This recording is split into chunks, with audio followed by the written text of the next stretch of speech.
¿Qué es el concepto? Ambición silenciosa. Y segundo, ¿por qué amenaza las estructuras del liderazgo tradicional? Lo interesante es que a todo se le pone un nombre actualmente. Eso pero eso decía. y todo es silencioso, todo Eso es como decía. callado, ¿verdad?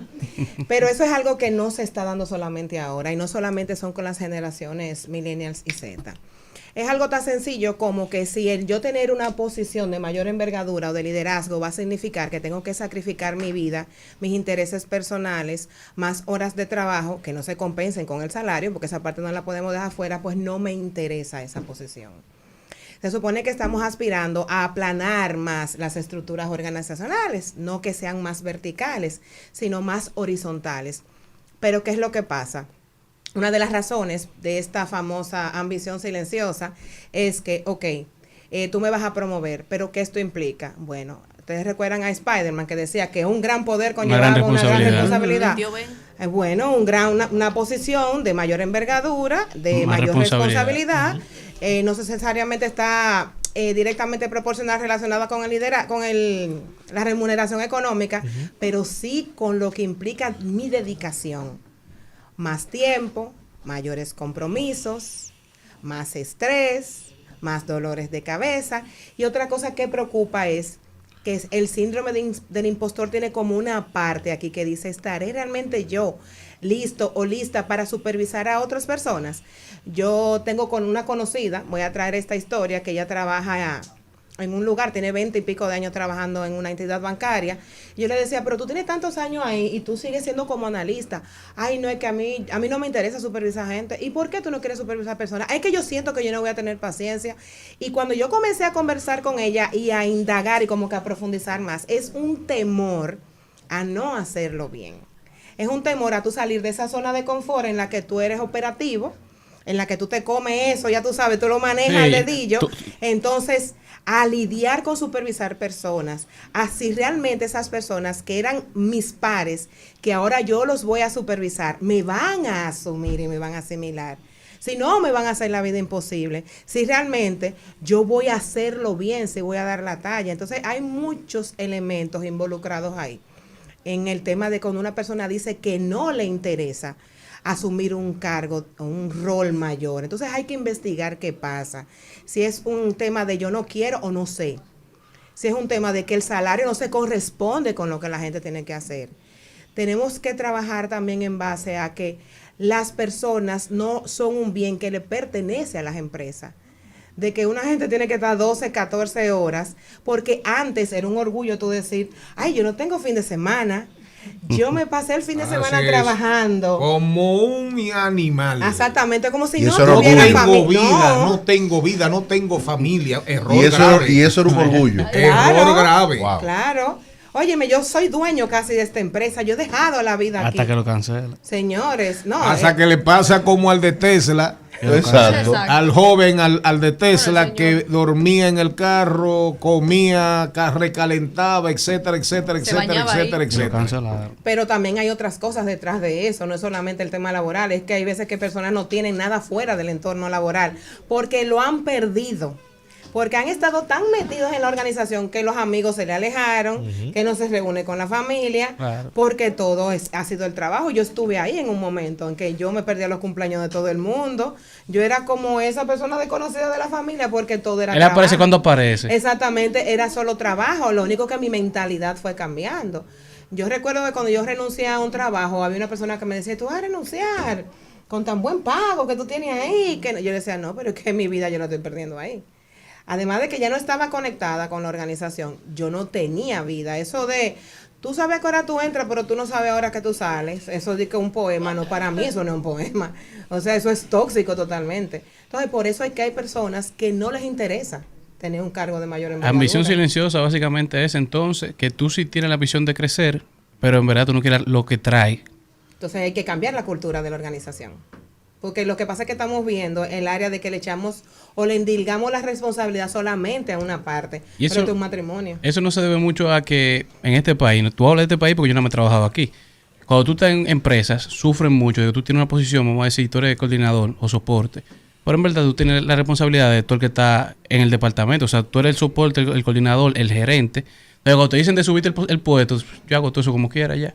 Tú lo que me tienes que poner el salario. Claro. Hace tiempo yo Entonces, lo veo tú quieres que yo asuma para seguir haciendo más y tú no me pagas por eso, que es una práctica común aquí. Sí, eso tiene que ver mucho con los descriptivos de puestos, señores, también. Porque aquí hay descriptivos de puestos que te dicen tú haces esto, y en el final hay una coletilla que dice todo lo que aparezca. Lo único que lo ponen con palabras más bonitas. Si tú no tienes un descriptivo de puesto definido de cuáles son tus responsabilidades y hasta dónde llegas tú, pasa ese tipo de cosas. Límites. Que tú eres boss bonnie, tú para, batea, Que te matan picha. con somos orientados a resultados.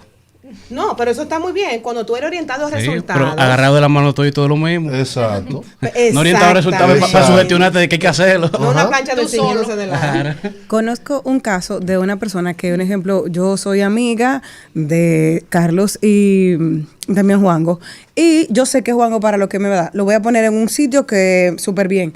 Y luego contrato a Carlos. Muy bien, estaban los dos en un dos puestos específicos y empiezo a decir, ven, Carlos, le voy dando responsabilidad. Y dice, pero lo que pasa es que Juango tiene más tiempo. Y dice, no, pero ya yo sé para lo que va a dar Carlos. O sea, ya yo sé para lo que va a dar Juango. Entonces, ya sé que él no va a pasar de ahí porque lo tengo ahí como una figura de confianza, De de disposición. punto. O sea, es mi ancla.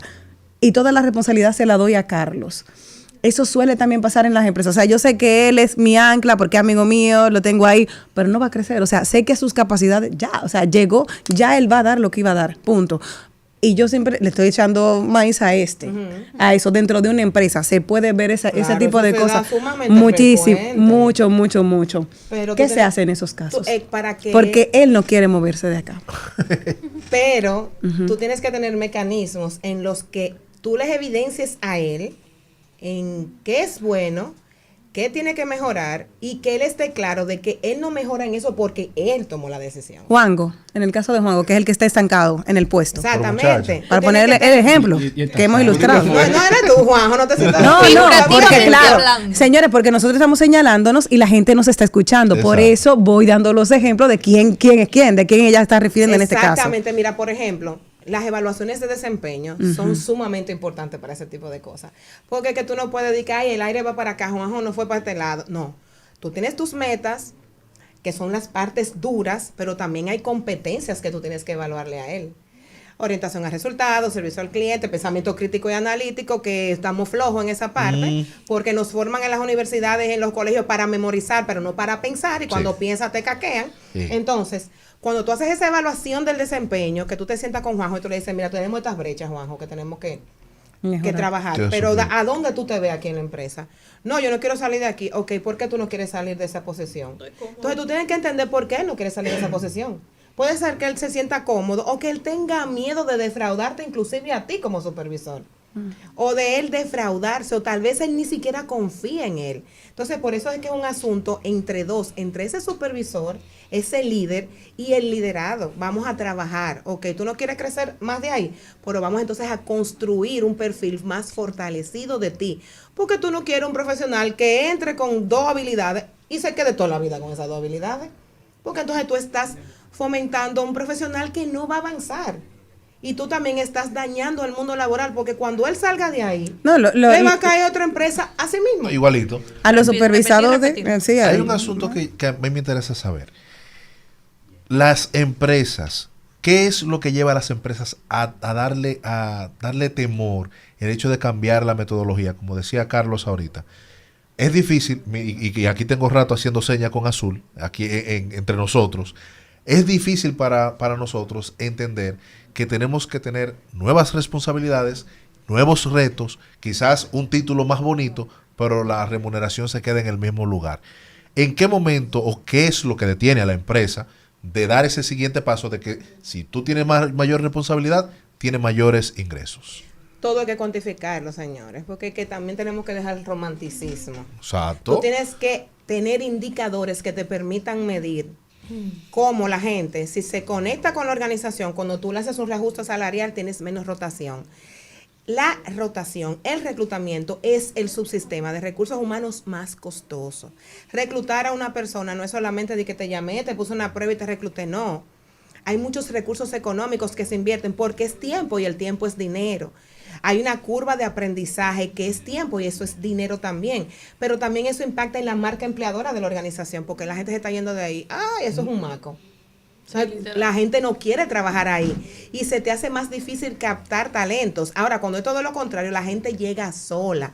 Entonces, para que se entienda de que tú repartir el pastel, que no es solamente para ti, porque al final quien genera dinero en las organizaciones es la gente, y siempre lo digo.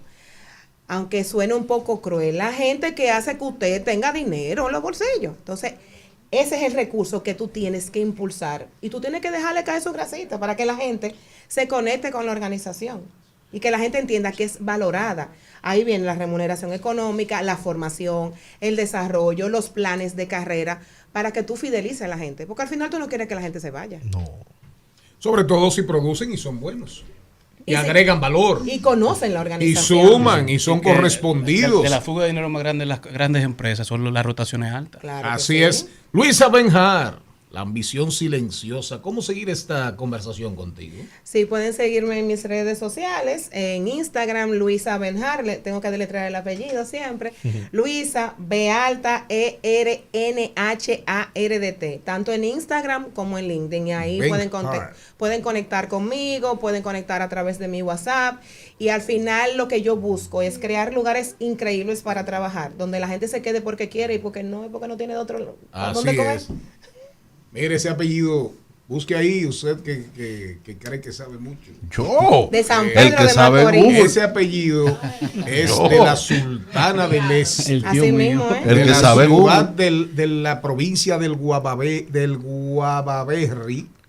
Eso es una bebida, usted oye. El Guavaberri. De los Guloyas, del hidroavión, ahí en el Iguamo aterrizado un hidroavión. Primer puerto. Claro, de la ciudad la provincia más rica en los albores, en los inicios del siglo XX.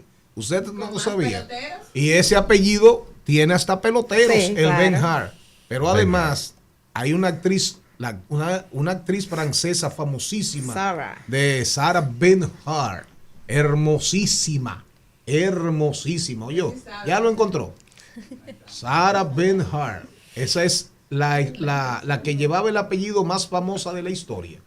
La próxima más famosa será Luisa, que está aquí, Aspiramos a que está aquí con nosotros. Vámonos ahora. Vamos a dar un corrientazo que nos duele mucho, de verdad darlo. Pero hay que darlo.